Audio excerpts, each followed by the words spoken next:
இதுதான் உங்களோட official நோட்டிஃபிகேஷனோட form. First நான் அப்ளிகேஷன் ஃபார்மை சொல்லிடுறேன். அதுக்கப்புறமேட்டுக்கு இந்த நோட்டிஃபிகேஷனில் இருக்கிற போஸ்ட், வேக்கன்சி, சேல்ரி இது எல்லாத்தையுமே நம்ம டீட்டெயில்டாக ஒன்று ஒன்றா பார்க்கலாம். ஸோ ஃபஸ்ட்டு இது எந்த டிஸ்ட்ரிக்கு அவங்க அலோகேட் பண்ணியிருக்காங்க அப்படின்னா கடலூர் டிஸ்ட்ரிக்கு அவங்க சொல்லியிருக்காங்க.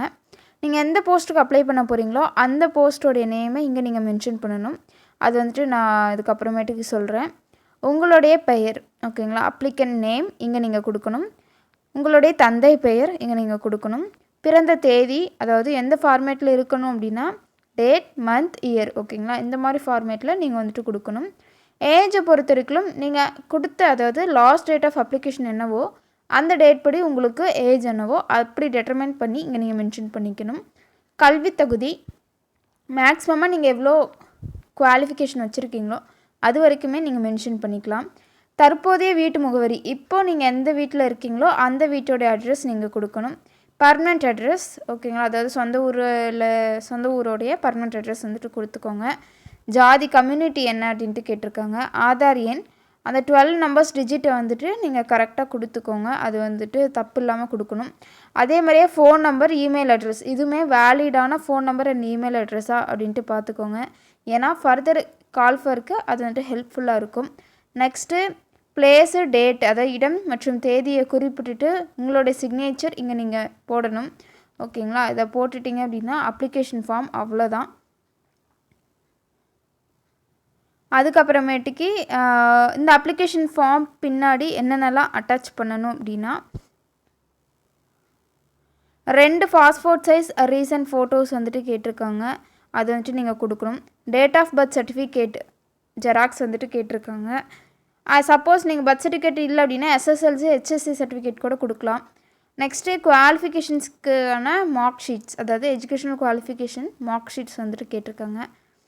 நெக்ஸ்ட்டு வந்துட்டு கவுன்சில் ரிஜிஸ்ட்ரேஷன் சர்டிஃபிகேட், அது வந்துட்டு நெசசரியாக இருந்தால் கொடுக்கலாம், இல்லைனா விட்டுலாம். தமிழ் எலிஜிபிலிட்டி, அதாவது நீங்கள் 10ஆம் வகுப்பு அல்லது 12ஆம் வகுப்பு வரைக்கும் தமிழ் மீடியம் படிச்சிருக்கீங்க அப்படின்னா அதற்கான எலிஜிபிலிட்டி சர்டிஃபிகேட் நீங்கள் கொடுக்கணும். அது என்னத்தை கொடுக்கலாம் அப்படின்னா நீங்கள் 10th 12th மார்க் ஷீட்டை வந்துட்டு கொடுக்கலாம். ப்ரூஃப் ஆஃப் ரெசிடென்சி, நீங்கள் எங்கே இருக்கீங்க அப்படின்ட்டு அதனோட ப்ரூஃபுக்கு இதுலேருந்து ஏதாச்சும் ஒன்று கொடுத்துக்கலாம். நெக்ஸ்ட்டு கேரக்டர் கண்டக்ட் சர்டிஃபிகேட் வந்துட்டு ஏதாச்சும் ஒரு கவர்மெண்ட் ஆஃபீஸர்ஸ்கிட்ட நீங்கள் சைன் வாங்கிட்டு வர மாதிரி பார்த்துக்கோங்க.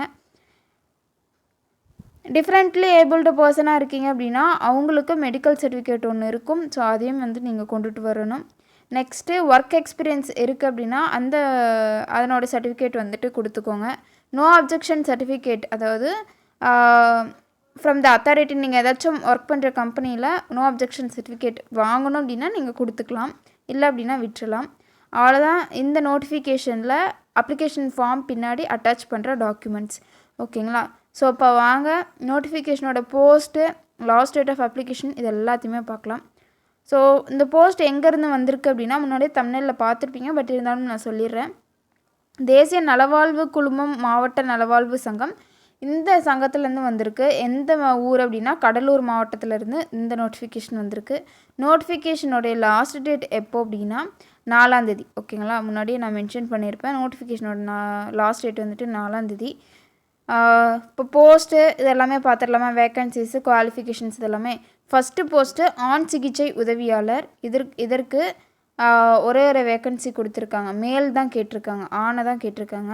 குவாலிஃபிகேஷன் நீங்கள் எஸ்எஸ்எல்சி முடிச்சிருக்கலாம், எஸ்எஸ்சி முடிச்சிருக்கலாம், இல்லை அப்படின்னா நர்சிங் தெரபிஸ்ட் கோர்ஸ் வந்துட்டு நீங்கள் முடிச்சிருக்கலாம் ஓகேங்களா. அதில் எது முடிச்சிருந்தாலும் நீங்கள் தாராளமாக அந்த போஸ்ட்டுக்கு அப்ளை பண்ணிக்கலாம். பர் மந்த் சேலரி அவங்க 15,000 ரூபா வந்து அவங்க ஆஃபர் பண்ணுறாங்க. நெக்ஸ்ட்டு போஸ்ட்டு பெண் சிகிச்சை உதவியாளர், இதுக்கு ஒரு ஃபீமேல் வேக்கன்சி தான் இருக்குது. குவாலிஃபிகேஷன் அதே தான், SSLC, HSC, nursing therapist course வந்து முடிச்சிருந்தீங்கனாலும் நீங்கள் தாராளமாக அப்ளை பண்ணிக்கலாம். பர் மந்த் சேலரி அவங்க 15,000 அவங்க ஆஃபர் பண்ணுறாங்க. நெக்ஸ்ட்டு போஸ்ட்டு பல்நோக்கு பணியாளர் ஓகேங்களா. இதற்கான வேக்கன்சி ஒரு வேக்கன்சி கொடுத்துருக்காங்க. நீங்கள் ஜஸ்ட்டு அதாவது 10th ஃபெயில் ஆனால் கூட நீங்கள் அப்ளை பண்ணிக்கலாம். தமிழ் எழுத படிக்க தெரிஞ்சால் மட்டும் போதும் அப்படின்ட்டு மென்ஷன் பண்ணியிருக்காங்க. பர் மந்த் சேலரி அவங்க 10,000 வந்து ஆஃபர் பண்ணிகிட்ருக்காங்க. நெக்ஸ்ட்டு போஸ்ட்டு மருத்துவ ஆலோசகர் ஓகேங்களா. இந்த போஸ்ட்டுக்கு 2 வேக்கன்சி கொடுத்துருக்காங்க. அதில் குவாலிஃபிகேஷனாக என்ன வச்சுருக்காங்க அப்படின்னா பிஎன்ஒய்எஸ் டிகிரி வந்துட்டு நீங்கள் முடிச்சிருக்கணும் அப்படின்ட்டு மென்ஷன் பண்ணியிருக்காங்க. பர் மந்த் சேலரி அவங்க 40,000 வந்து அவங்க சொல்லியிருக்காங்க. நெக்ஸ்ட்டு அட்டெண்டர் உதவியாளர் போஸ்ட்டு, இதுக்கு வந்து 2 வேக்கன்சி கொடுத்துருக்காங்க. இதுக்கு வந்துட்டு ஜஸ்ட்டு 10th பாஸ் பண்ணியிருக்கலாம், இல்லை ஃபெயில் கூட இருக்கலாம். தமிழில் எழுத படிக்க தெரிஞ்சால் மட்டும் போதும், நீங்கள் தாராளமாக அப்ளை பண்ணிக்கலாம். பர் மந்த் சேலரி 10,000 வந்து அவங்க ஆஃபர் பண்ணுறாங்க.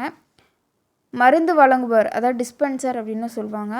ஸோ அவங்களுக்கு 2 வேக்கன்சி கொடுத்துருக்காங்க. Qualification HSC, SSLC, deform, AYUSH இந்த மாதிரியான கோர்ஸ் வந்துட்டு நீங்கள் முடிச்சிருந்தீங்க அப்படின்னா நீங்கள் தாராளமாக அப்ளை பண்ணிக்கலாம். பர் மந்த் 15,000 அவங்க ஆஃபர் பண்ணுறாங்க.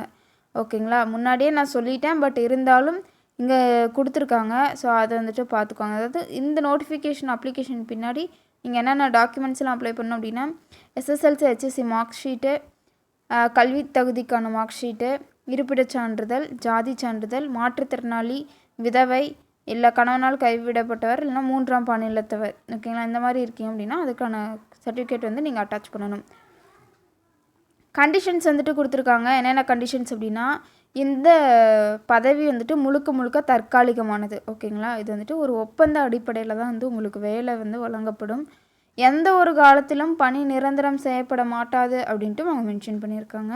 இது வந்து முழுக்க ஒரு ஆஃப்லைன் அப்ளிகேஷன். ஸோ எந்த அட்ரஸ்க்கு நீங்கள் அனுப்பணும் அப்படின்னா, இந்த ஸ்க்ரீனில் நான் கோட் பண்ணுற இந்த பாக்ஸ், ஓகேங்களா, இந்த பாக்ஸு வந்துட்டு இந்த பாக்ஸுக்கு இல்லை இருக்க அட்ரஸ்க்கு வந்துட்டு நீங்கள் அனுப்பணும்.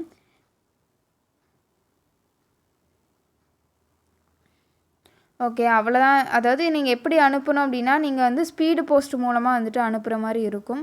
ஓகேங்களா, அவ்வளோதான் இந்த நோட்டிஃபிகேஷனோட PDF. TN jobs Tamil channel பிடிச்சிருந்தா மறக்காமல் லைக் பண்ணுங்கள், ஷேர் பண்ணுங்கள், சப்ஸ்கிரைப் பண்ணுங்கள். தேங்க்யூ.